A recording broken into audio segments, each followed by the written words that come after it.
Hello, everyone. Welcome to another run through Middle Earth, or I guess I'm kind of branding it a casual stroll through a region. Today we're doing a casual stroll through Angmar.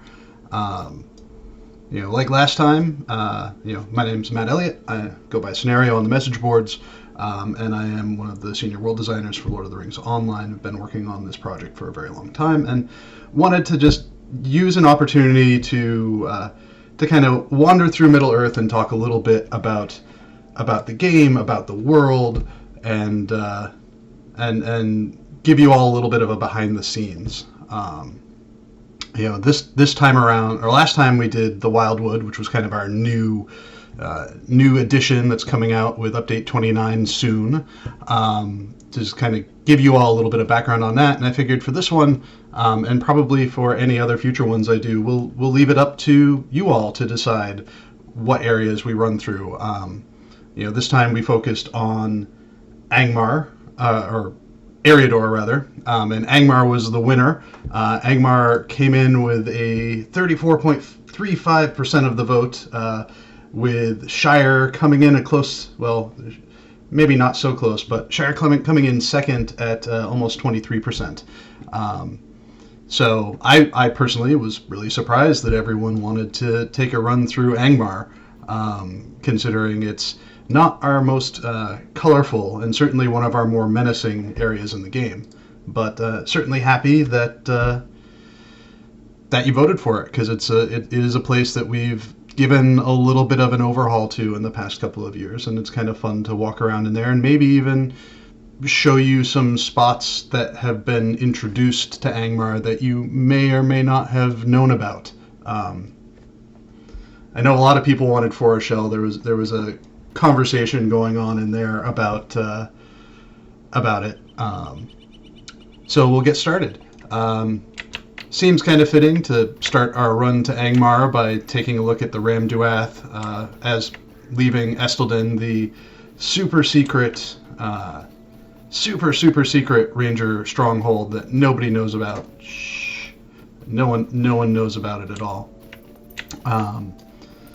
So yeah, while I'm working my way over there, take a look at chat and see what people are saying. B414 mentions gray, dark gray, light gray, and black are all colors. It's funny with Angmar. Kind of one of our original intents was to try to build a region that leveraged that was bleak and leveraged less of the scene assets for your color pops, and tried to use monsters and cultural assets, so for the Hillmen and Angmarum to kind of add the color pops to the area. As we progressed on, we did end up adding more colorful areas, but it is still a very bleak region.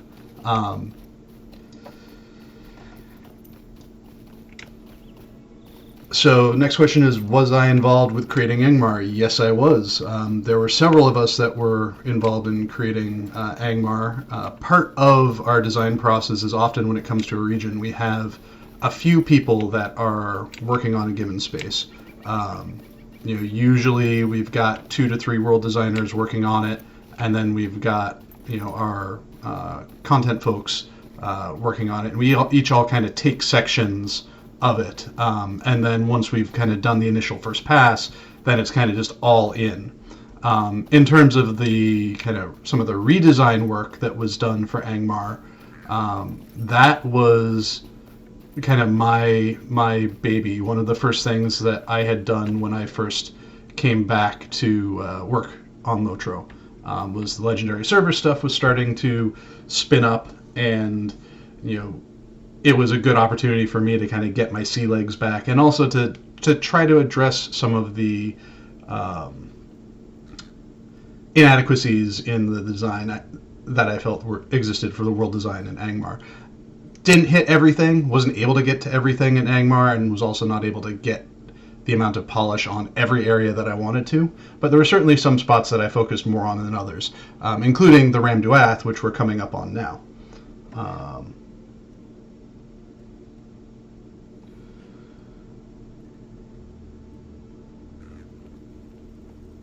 So there's a question about running through Angmar, and you'll see a Yule tree in a distance sometimes, like a distant imposter of the wrong tree would show up. It'd be a much happier looking evergreen tree than a desolate and dead tree. And that was a bug that has, I believe, since been resolved. So the Ram Duath, which we're approaching now, this is one of the areas that I wanted to really kind of to give an overhaul to. It didn't really have a lot of character to it. It was just really tall cliffs, and not a lot of detail in between. So I was trying to make it, using real world references of these, very high walled, narrow canyons that light just barely ekes into in some spots, and then when you kind of come out into larger areas, it just blows up and almost feels like it's glowing.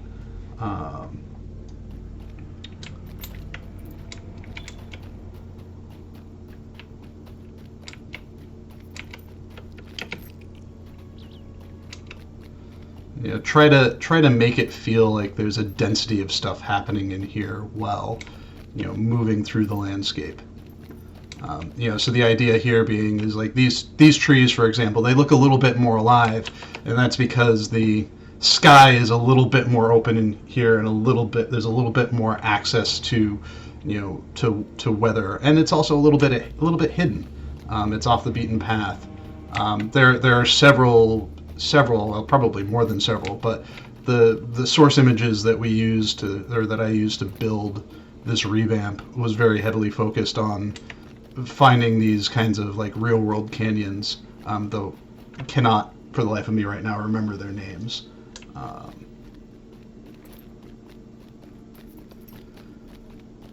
But the fun thing with doing this too was kind of taking a look at the library of assets that we had and try to use them in a way that hasn't been used before or has not been used commonly before.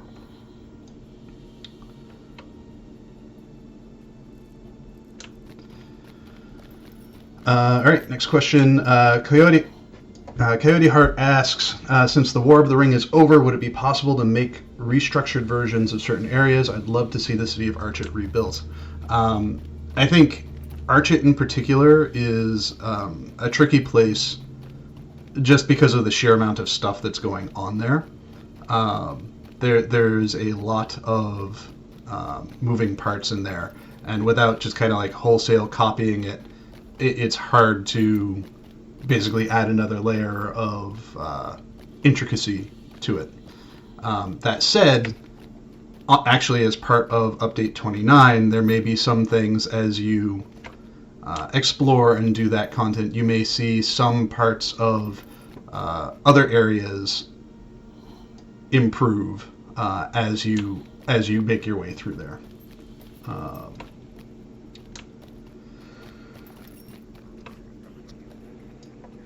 Did you get to work on the Rift of Nurzgashu areas back then? Was always fascinated how you created such an epic atmosphere with mostly 2D background textures.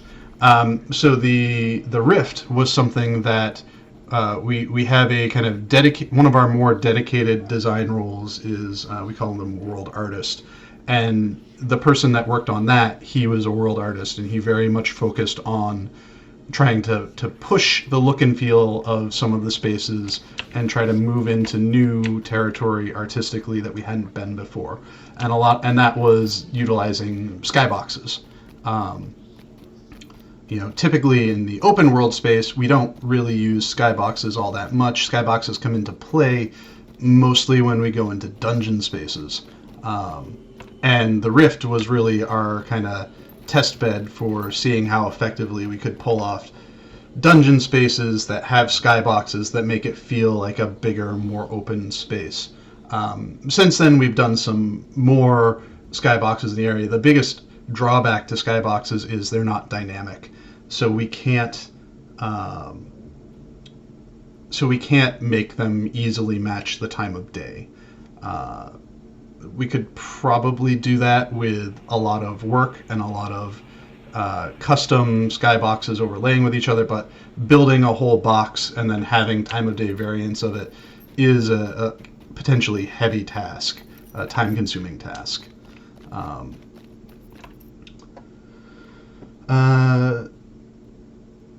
Yaodeco de Milieu asks, do you sometimes get your inspiration from the Lord of the Rings movies?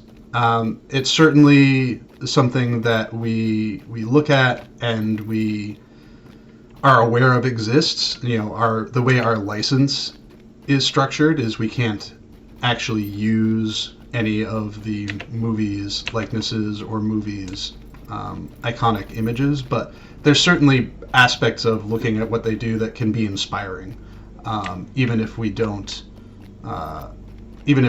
like directly utilize those assets. It's the same too with any of the artists that have come by in the past, like the Hildebrandt brothers, are huge Lotro artists or Lord of the Rings artists, and they are certainly influential in regards to the look and feel of the Lord of the Rings as well. And there are things that we can draw from them too. So there's certainly influences and inspiration from a broad variety of different mediums. We just have to be careful with how close inspiration leans into the actual likeness of what we're being inspired by. Wakula asks, what is the background of the creation of the Earthkin? They're pretty unique compared to the other mobs in the game. So the Earthkin were originally intended to be a type of troll/giant folk that originally were enemies, originally were going to be Ettins, originally were going to be something different, and then as we kind of started building the game and exploring the narratives and seeing what we needed, we kind of felt like it would be interesting to have more peaceful races in the world that players got to interact with outside of, standard humanoid-sized individuals. So the Earthkin kind of represent a part of that. They're a way for us to have a potentially friendly race, but not always friendly race, that could, be used. Though we really don't use them too much outside of the very beginning areas. They're kind of a goofier addition to the game, so they don't always spring to our mind when we first start thinking about what we would like to add.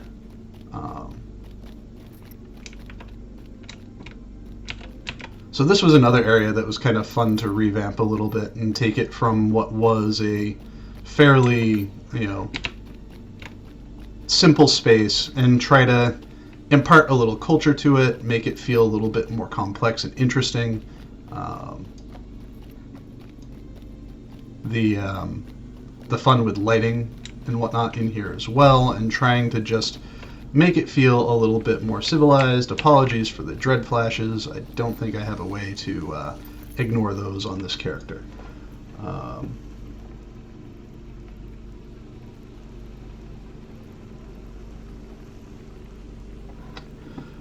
So Theralor asks about the frills algorithms and how they tend to pop into view as you're riding along the countryside rather than gradually fading in.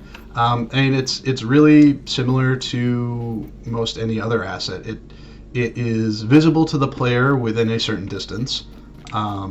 Frills tend to be visible. Their visibility doesn't show up until you're much closer to them. Fading is, from an engine perspective, from any game engine perspective, fading in is more expensive than just popping in. Not to say that that's an excuse and that's what should be done or what we should be doing, just saying that it can happen. And it also has a lot to do with your rate of movement through an area. The faster you move through an area, the more the server and client and engine kind of have to catch up and load and unload things. So places like Rohan are a little trickier because you're moving around much faster on your mount than you are anywhere else in the game up until that point. Um, so the so yeah, it's not the ideal solution, and there are certainly improvements that we would like to make to it. It's just a matter of finding the right way to improve it and optimize it without it being too heavy for players' clients.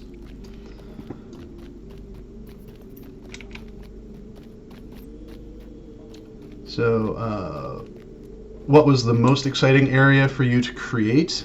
I think I touched a little bit on this last time in the last one of these that we did, where it's like every area kind of has a little bit of like something interesting in it that I can really like sink my teeth into and enjoy. Like the mission systems with Elder Slade, like for example, was a great. I had a lot of fun with that because it was basically, the content designers were all like, here's 30 little dungeons that we need made. We don't necessarily care what they're about, just go crazy and make them like quick and fun. And, so that was just like a fun little like, okay, I can like knock out, all of these and play with them and just have a lot of variety in what I'm building. As far as like the most fun space that I've had building, recently I really enjoyed working on the Vales of Anduin. Kind of getting back into bigger, larger landscape and broader planning for landscape was just a nice treat after spending so much time building the dungeon spaces up until that point on my return. So there's a couple of questions, one from Lil Redhead and one from Iwanar about inspiration in general for Angmar and inspiration for landscapes like Malin had. It looks like the bottom of the ocean, complete with volcanic vents, and the water has been drained dry.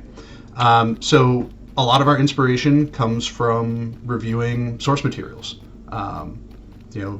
We have access to the Hobbit and Lord of the Rings materials, but we also make sure that we are apprised of everything else that's out there, and we know what's happening in a region. As far as like biomes and whatnot, we often have a high level idea for what we want an area to look like, and then we go off into like National Geographic land and just start looking at. Let me get up to a better view here. Start looking at the different things that exist in the real world. In regards to like one of my favorite things to do, like this was actually honestly one of my favorite pieces of landscape to revamp right here. Just kind of adding such a like distinct feature that isn't really seen in Eriador anywhere. Just felt good.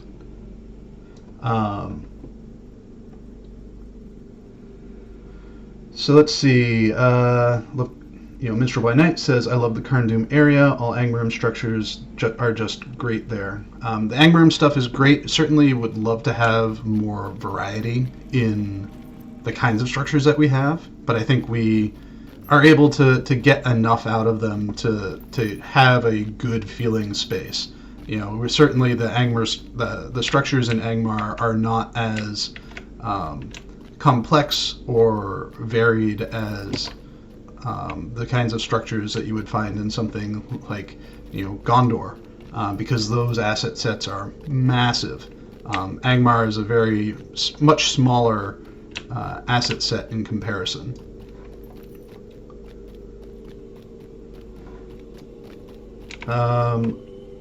Linra, could you show a comparison of the new Update 29 lighting setting in Angmar? Sure, let's see if there's a good spot for that. I mean, I guess you can kind of see here the normal maps on the cliff texture popping a little bit. As has been noted before, in other streams and just in other conversations, landscape is not as impacted by this as something like a dungeon space is. Turning it on and off, you can see the difference a little bit in certain assets, the landscape itself isn't really all that impacted, mostly because the dominant light on the landscape is already what we call a key light. So it's going to make normal maps pop. The biggest benefit to this system is interiors. The interior spaces inside homes, inside dungeons, where there's effectively two different kinds of lights at play in there, normal lights and key lights. Before the update, key lights were the only things that would make those normal maps pop, and now key lights aren't necessary to make the normal maps pop, and that's the biggest difference. Squirrel asks, was there a thing planned for the backdoor entrance to Carn Dûm from West Angmar? So with that pathway, and eventually when we get to Carn Dûm, and I might need to speed up my jaunt a little bit, let's go here.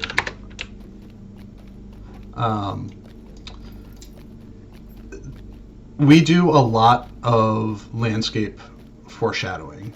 We really like to include pathways and tunnels that suggest a broader world. And I think maybe there was at one point a thought to kind of use those pathways to connect to other regions, but those aren't places that we necessarily went to. That's not to say we won't go to them in the future, but the plans at the time may have been for one thing and have changed since, because the road leads to Mordor.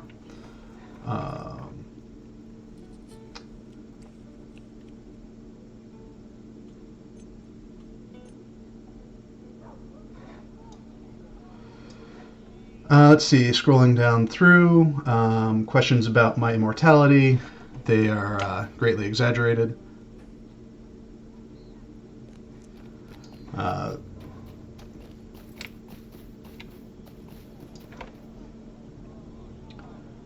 Is there a big difference? So Squirrel asks if there's a big difference between designing a standard landscape or an elite area such as the Troll area in Maythad. So from the perspective of top level design, there's not a ton of difference. We still want to make sure we attain the look and feel that we want. From a gameplay perspective, building those spaces usually means that we need to provide a little bit more space for players to navigate, whether that's like a few more safer paths, a little bit more breathing room here and there. Those kind of group content specific areas usually lend themselves to having a little bit more breathing room, just because of how intense they can potentially be.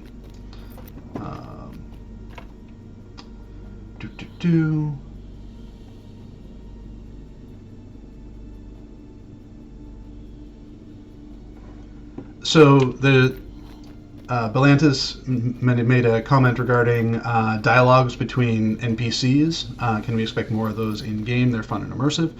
It really depends on the designer that's working on the space, and what their story they're trying to tell, and what they're trying to design. Typically world designers don't get too involved in character interplays and character narratives, mostly because we're not writers. The few quests that I've written for the game usually require some additional attention from our story designers in order to not be bad. So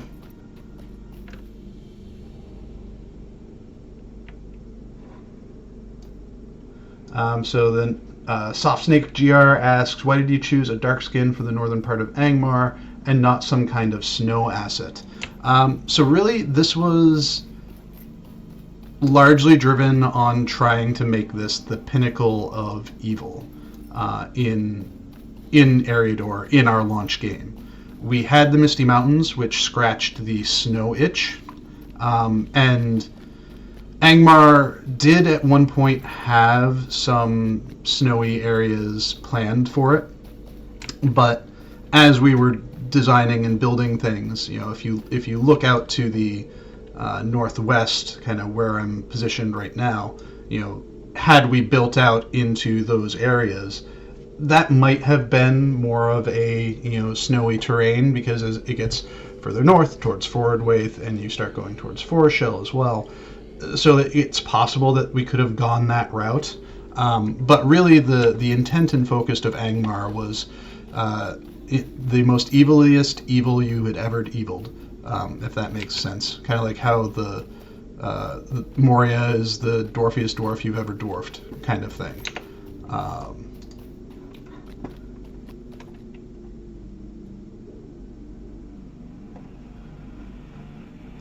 Let's see. Is there a reason why the Lone Lands are so desert? They're between a swamp and a luxuriant forest. Again, that's another wanting to kind of take some inspiration from the lore, which described it as kind of a bit of an arid no man's land, and then try to make it feel like something that was distinct from areas that players had been before. I think at the time Lord of Rings was being made, there was very much a desire to make sure that each region felt unique and distinct from each other, because that's kind of how MMOs were made at the time. Whereas now, if you look at kind of what are even more recent offerings, for example, between Grey Mountains and Wells of Langflood and Vales of Anduin and Elderslade, while they do have their own visual styles to them, there is a kind of connectedness between them. There are assets that might bleed back and forth in between them, whereas the earlier regions of the game were very focused on making things distinct. So before I dive into some more questions, this is something that players may or may not have known about with the revamp of Angmar. We took this as an opportunity to kind of expand on the playable space a little bit. So now there are these like tall foothills that look out over Maythad and the Sulphur Swamp, and there's a little farm chilling out here. It's using kind of the Angmar version of the stone and wood beam crofters' houses. No content going in here, just a little like extra addition for the fun of it. The idea here too was to try to kind of open things up and make things a little bit more, feel like more like a connected landscape as opposed to a series of valleys. That gets a little tricky in Angmar because Angmar does have the Ramis Deluon, which is intended to kind of hinder your progress through the region until you are able to get past a certain point in the epic story. But it was an opportunity for us to give you some very fun views from places you hadn't been before.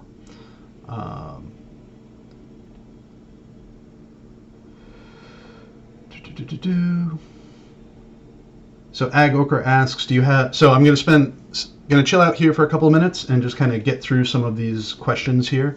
Ag Okra asks, do you have multiple specialized teams like Dungeon, City, Landscape, or a designer have hand in everything? So really the specializations that we have are more focused on, are you an artist or are you a designer on the team? Right now, in the past we've had, artists that were doing a bit of design. We'd had designers that were doing a little bit of artist.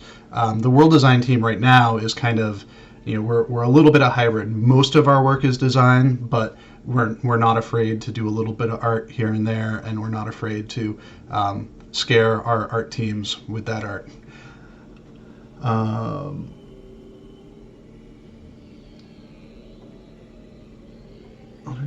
So if you could... OB in the Ocean asks, if you could alternate version of any landscape a la Mortar Besiege, War of Three Peaks, which would you choose and why? So to do like a back-in-time version or an alternate landscape version. Honestly, I'd love to see like Evendim and Enumenos at its peak. I think that would be a fun little thing to build. Um, Cities are always kind of like fun to build just because there's a structure to them, and then you have to find a way to make that structure feel organic. Um, let's see. Little Redhead asks, are there areas of Angmar that you feel really proud of that you think people don't see that often, and like the southeast area, for example? Actually, yeah, Mathad is an area. Mathad and Gorathlad are areas that I don't think when people think about Angmar, I don't think they think about those areas, and it's kind of the idea behind Gorathlad was very much like we had just wrapped up on doing a lot of work in the Trollshaws. So the idea and thought was kind of like, well, what if we did a space that kind of felt like an evil, bombed out Trollshaws. And I think it worked pretty effectively. The terrain textures we had there really like worked well together. The camps there felt like they were, kind of good entrenched like orcs there to strip lumber mine it and all that good stuff. So I think that's one of the areas that doesn't get a lot of attention because everyone's kind of like focused on Alghair and on Carndum and the Rift. Though probably my favorite area in Angmar to build was the Necropolis area.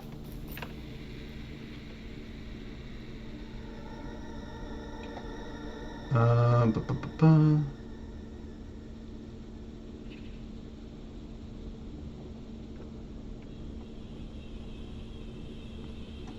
So there's a lot to go through.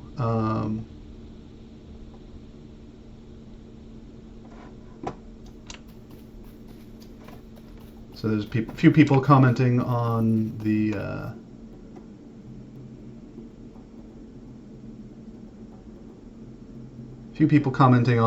the farmhouse up there, little homestead that we snuck in.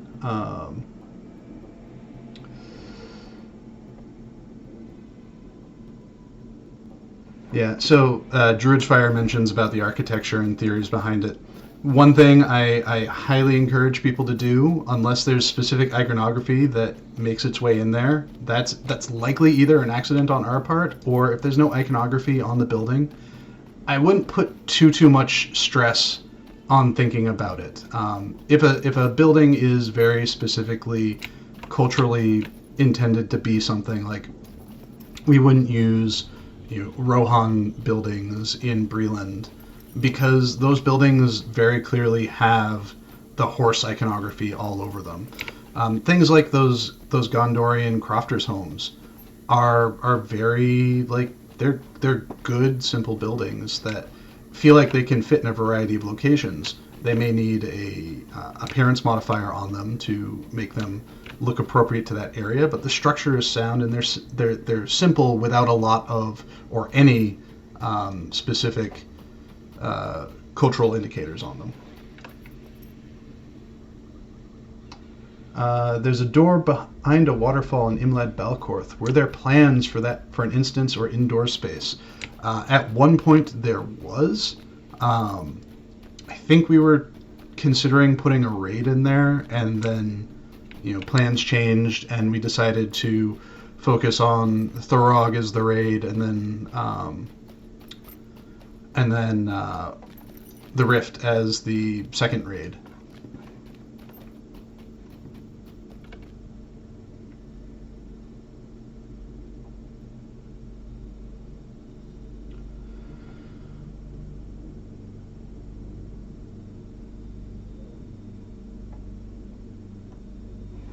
All right, so yeah, we're in Gorathlad now, and this is again, like I said, kind of the evil Trollshaws. I saw some comments about like sky stuff, how certain qualities fit in the region and they feel a little weird here. They're certainly, like, in looking at older areas of the game, there are things or newer areas of the game, there are, like, approaches to building the sky files that are really appealing and really feel good. And, the distant lightning, bringing in some of these effects that might have been used in other areas to kind of help the sky feel just, like, bruised and magical and evil was something that was appealing to me when I did the rebuild. Unfortunately, so Gorthlad is an area that didn't really get touched much as far as the Angmar revamp. We really focused it on the first half of the region, and then moved on into doing, like, Carndum and Urgarth.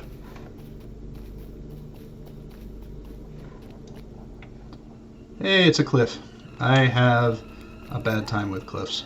I always run off them. People that I play Elotra with get mad at me because I just don't pay attention to where cliffs are and just wander off. Yes, so seeing a couple of comments on this here too for people that might have just joined. My name's Matt Elliott. I'm scenario on the message boards, and we're just doing a casual stroll with a little bit of behind the scenes into the world of Middle Earth. You all voted on the message boards for Angmar to be the area that I was going to kind of give us a tour and some behind the scenes detail on, and here we are. We made it about halfway through the region now, and are kind of slowly winding our way up towards the worst of the worst. Well, I shouldn't say worst of the worst, but the evilest of the evil. So Angmar, as I had mentioned before, being kind of intended to be the most evil of the regions of the game, it felt important to us that we kind of hit some tropes along the way, and certainly there is a kind of undertone of necromancy associated with Angmar and with the Witch King, so it felt appropriate for us to do the Necropolis, to do Imlad Balcorth, kind of a place for the dead, the evil forces, the evil dead forces that are within Angmar's thrall to reside, and to kind of introduce some mechanics that would come into play later on in the instances as well. For example, the Death Waters.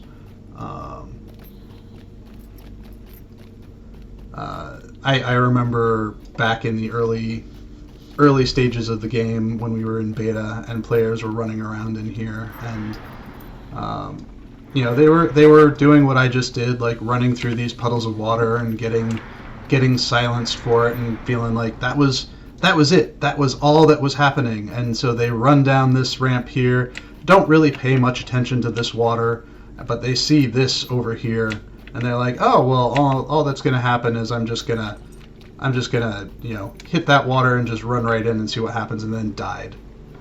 And it was always just kind of entertaining to watch.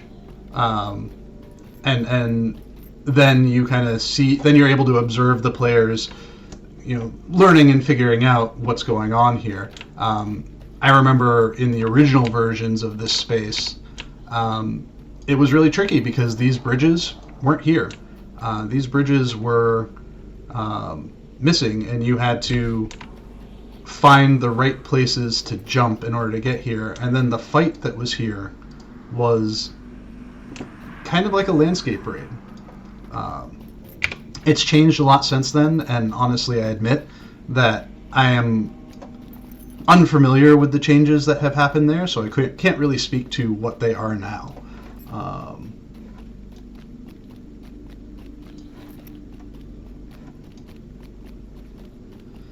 So let's see, while I work my way up, and run into some rocks. Here we go. Let's see what else I can answer for questions. So was there a lore inspiration for the silence causing water? I could not say specifically what the lore reasoning behind it. There's certainly a gameplay component behind it, and not everything in the game is directly influenced by some sort of lore inspiration. There are aspects of it that we need to have something happen for gameplay purposes, or because it makes the gameplay in the space interesting. And if we can, in some way, dovetail the gameplay need with the lore, then that makes it feel even better and feel even stronger. So yeah, I mean, it's probably not the most satisfying answer of saying like, well, just because it felt like it'd be cool, or felt like it was appropriate for the space, doesn't mean that we don't want to try to make it connect with everything. I'm sure if I were to ask our one of our lore people, they could explain to me the reason behind it. Scrolling back down, would you consider there are still Easter eggs in Angmar that the community hasn't found out yet? I don't know that there would necessarily be Easter eggs that haven't been found out yet, but there are certainly aspects of it that don't have a lot of knowledge around them, particularly after the revamp. Things like that little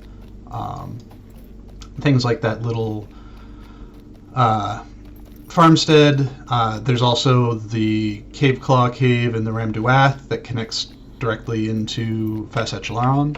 Fasechlaron? Yes, Fasechlaron. So there are those little things here and there that we've added in that, mostly because Angmar is kind of considered a lower level area now, that higher levels, like if we make the change, they may not necessarily come back to notice it.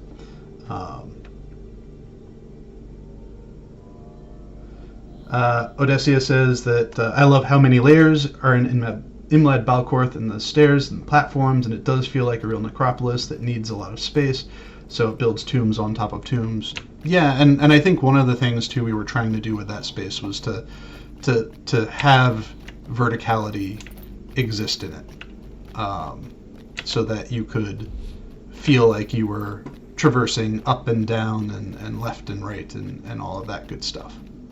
It maybe even potentially a little bit of a precursor to Angmar, or not Angmar, Mordor, where or not Mordor, Moria. Sorry, it's Wednesday and it's already a long week. Into Moria, where we tried to have some more of that verticality in there, and later on in the development of Imlad Balcorth, we certainly added some higher up in the cliff stuff as well.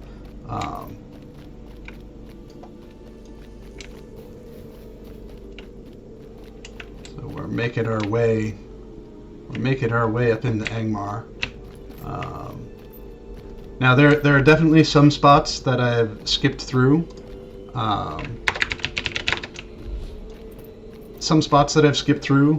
That people may have wanted to see, like the big spider, as Coyote Heart noted. Just in the interest of trying to hit the major things. Bogbareth is, I think, if you were to ask people, still one of a number of people's favorite raid bosses. In part because it's classic, and it really scratched that giant spider fight itch that we really didn't have for a very, very long time until we introduced Shelob.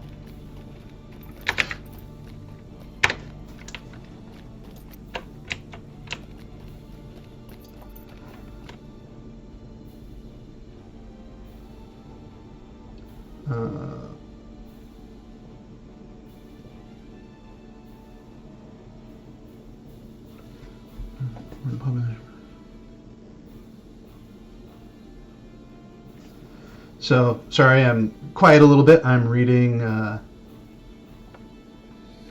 things around here. So the note about the map around Barad Gularan is woefully inadequate.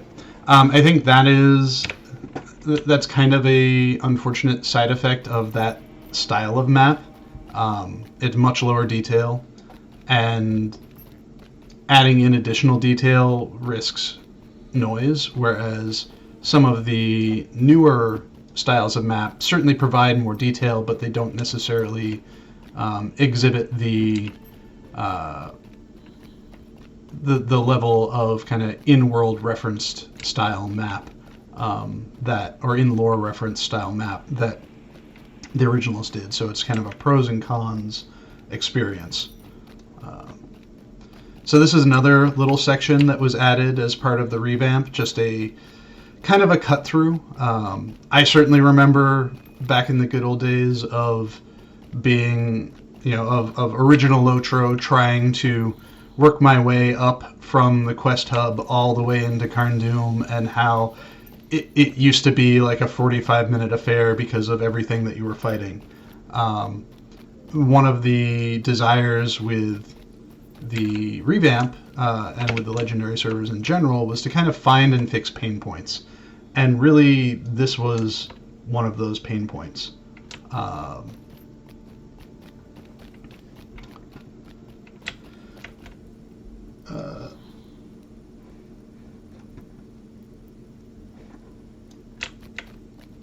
So the map thing is also a balance. It's a balance between game needs and lore needs.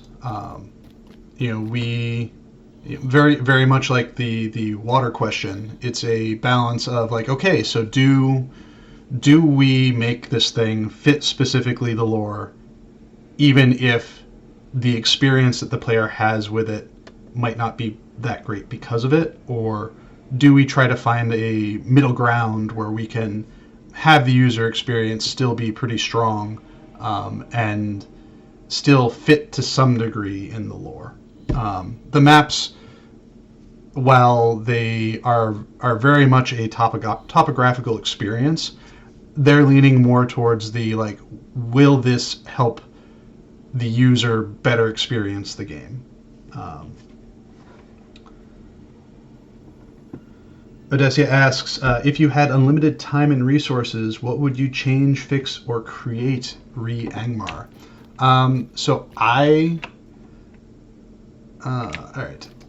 I would do more with Carndoom and Urgarth than I had the opportunity to. Don't mind me, I'm just doing fun stuff. I would do more in Angmar, or more in Carndoom than I had the time to do. I think we have tools available to us to really, really make like Carndoom and really make Urgarth very distinct set piece experiences. And I think that, if we had the time to redo them, I would love to like jump in and like from the ground up work on it. Like what we have done here, I feel like does a good job of trying to modernize the space while still kind of fitting within the mold of the gameplay experience as it was before.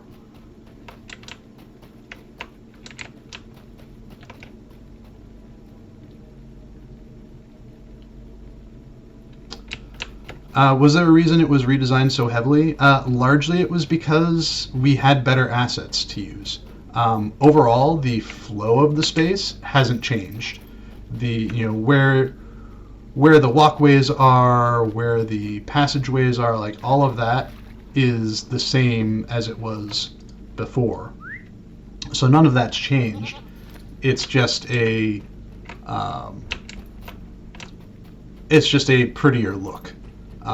There are certainly things where it's like, this section that I'm running around in now, this is one of those sections where I feel like if I could redesign it, I would try to like urbanize it and make it more feel like a sewer under the city kind of experience than this weird smokestacky kind of thing. And I think a lot of these kind of spaces in the original game were kind of built with the idea of like, trying to provide an experience first and kind of a cohesive structure second. Whereas I think now, at least my own personal approach to doing world design is trying to focus more on an experience that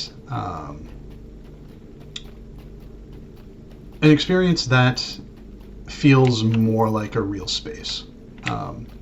This is by far my favorite change of all of Angmar right here. This was a lot of fun to watch players interact with, because it was just slightly different enough that they were caught off guard by it.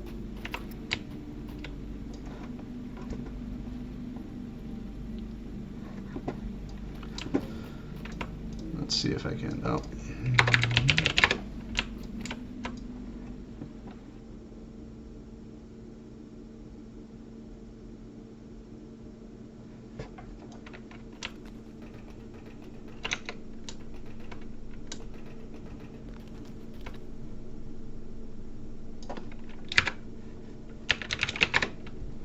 Don't think I need to run quite this fast.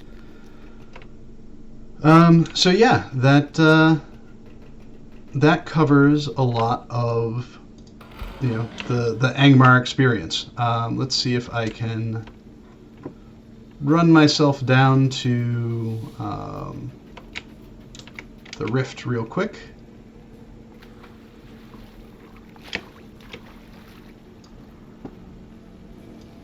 And I'm going to be using my super useful acorn to help me do that. Don't try this at home, kids. And I missed. So one other thing that I wanted to do, so unless that maybe we'll put this out here. Should I try to get the Rift, or should I give you guys a little bit more of a behind the scenes look? Because there was one thing I was thinking about, if we had time, that would kind of dovetail nicely into the conversations about how we go about thinking about the biomes for a space. I may have to run my way out because I did not grab the locations for where I need to go. Hold on one second. So I think behind the scenes will work.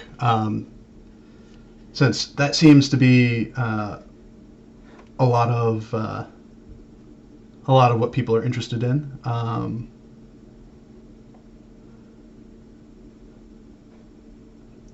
So can you tell us some background around the Barid Gularan instance development?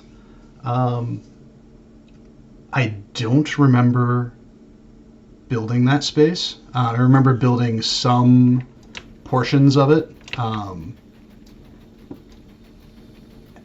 Mostly trying to do what we could to build the space without really demanding a lot from art, because we had just really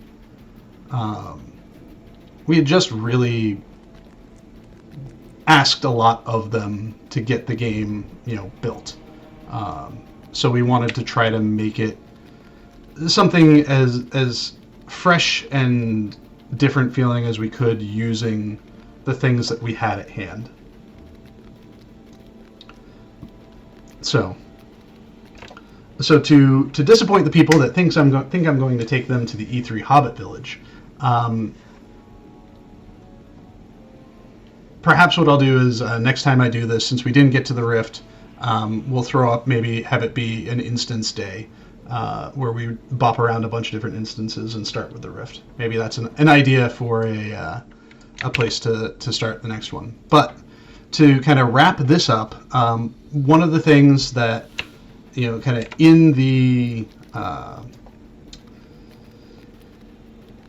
vein of what we're trying to do here, and kind of give you the behind the scenes of the world design of the space, one of the things that I was really interested in doing was showing off some of the prototype spaces that we use when we come up with the biomes for a region. So one of the things that I've been focused very heavily on since I've returned to working on Lord of the Rings is trying to do what I can to leverage our scene systems to build interesting and believable landscape scene usage, so trees, rocks, frills, and the like, without requiring a considerable amount of individual hand placement on our part, both to help kind of us speed up our processes, but also to really leverage this very robust scenery system that we have that we haven't really completely tapped the potential of yet, even after 14 years. So we're going to start out with a test space that I was using when we were beginning the development of the Vales of Anduin. So this is the prototype space for the scene files in the Vales of Anduin. This is the kind of thing that someone like myself will use as a testing bed for us to do work, to play with ideas, to play with different arrangements of assets without kind of getting in the way of other people. So this is a spot just out in the middle of nowhere that I did some very light terrain work on, and then used it to try out a variety of different environments for the Vales of Anduin. Where we're at right now is we're in the Bjorning Lands test section. You can see with all of the clover that we have here. This is where I was testing Bjorning Lands. You go up the hill a little bit, and you can kind of get into more of the wooded areas of the Bjorning Lands. To the south is the test space for Wood's Edge, kind of the Wood's Edge and Lyrelad, the like heavier, denser forest. This in particular, I believe, is the Lyrelad scene files. The very edges of Mirkwood, and the space and how it could look and feel. As we go down the hill, we have kind of some of the more drier regions of the Vales of Anduin across the river. I wanted to really put a lot of work into having the systems that we used automatically place down things like reeds based off of where the water was. So as you approach the edge of the water, the system knows, oh, hey, this is where I should put down the reeds, but not so far out when the water gets too deep. Across the river, we have test for, what is this area up here? I think this was,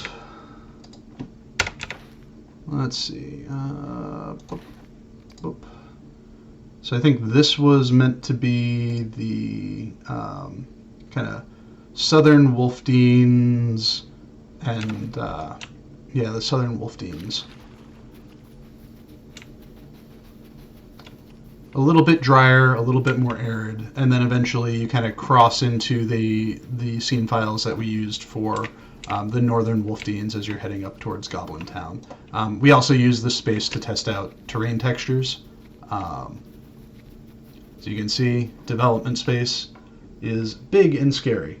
So Belantis asks, is it procedurally generated? The terrain is hand sculpted.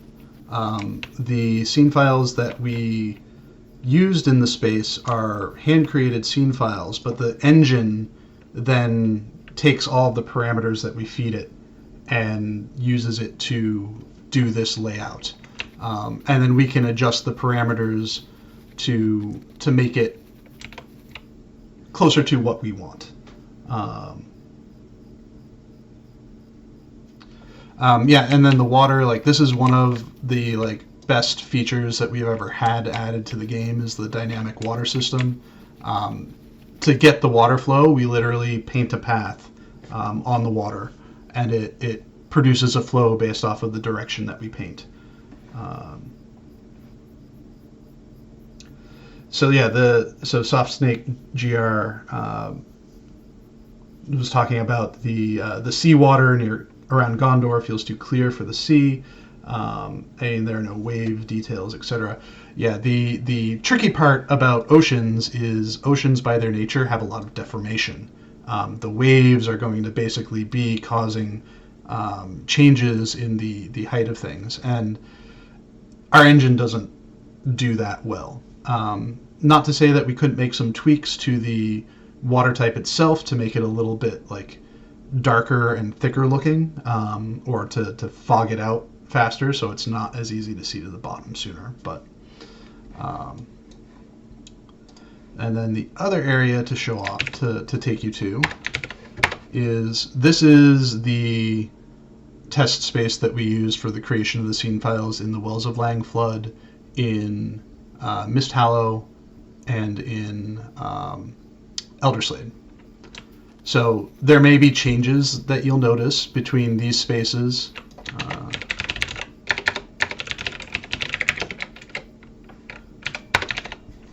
You may see changes in these test spaces to what's in the final product, but these are meant to kind of be the scrub brush test cases for what we want the areas to look like. So we're running around here, and this is meant to be, the southern portions of the Wells of Lang Flood, in between the Bjorning Lands and Mist Hollow, where it's a little bit more arid, a little bit more rocky, but there's still moss and lichens all over the place. In this test space, we cross the river, and that takes us more towards what the Mist Hallow is meant to be, kind of a richer, more lush space, in large part because it's so misty there that all of the waterfalls and whatnot, and I missed my jump. All of the waterfalls and whatnot there kind of make it a more lush environment. There's also the hidden area of Lindleby, which has its own kind of additional character of being even more verdant than Mist Hollow is.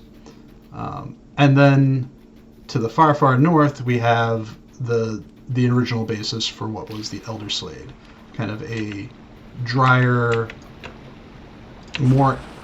and more arid area compared even to the southern parts of the Wells of Lang Flood. Also bringing in some of the kind of colder assets, bringing in some of the frosted stones when you get into further northern areas. Less dense frills.